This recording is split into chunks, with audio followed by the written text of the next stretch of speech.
La coalition nationale des syndicats du secteur du transport CONACYTRA a franchi la ligne rouge en décidant au cours de son assemblée générale du samedi 22 juin écoulé d'augmenter le coût du transport dès le lundi 24 juin. Le trajet passait ainsi de 100 francs à 200 francs CFA. Désormais, les lignes qui sont à 100 francs passeront désormais à 200. Les lignes qui sont à 200 passeront désormais à 300, ainsi de suite, sur chaque trajet répertorié dans la ville de Libreville, à Kanda, au Vendo et ses environs, et jusqu'à l'intérieur du pays.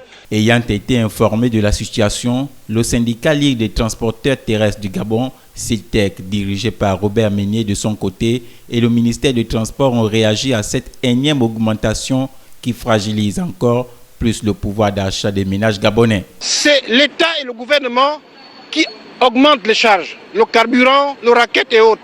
Ce ne sont pas les populations gabonaises qui sont notre cible. Nous risquons, avec une augmentation hasardeuse, anarchique et illégale, de rentrer dans un cycle infernal.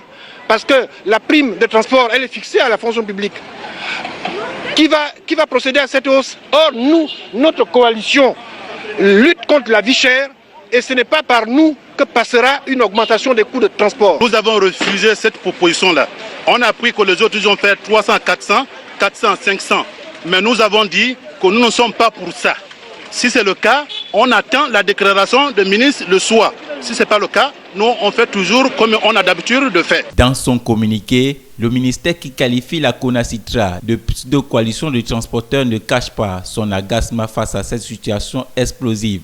Le ministère des Transports rappelle que la fixation des prix dans ce secteur est régie par des dispositions légales et réglementations contrôlées par les seuls pouvoirs publics, avant d'inviter tout de même les partenaires sociaux à la retenue, non sans rassurer les usagers que le tarif applicable est resté inchangé.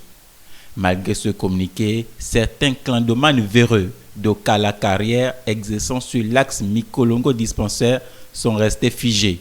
Une situation que déplore bon nombre de concitoyens et qui interpelle les autorités à jeter un regard particulier.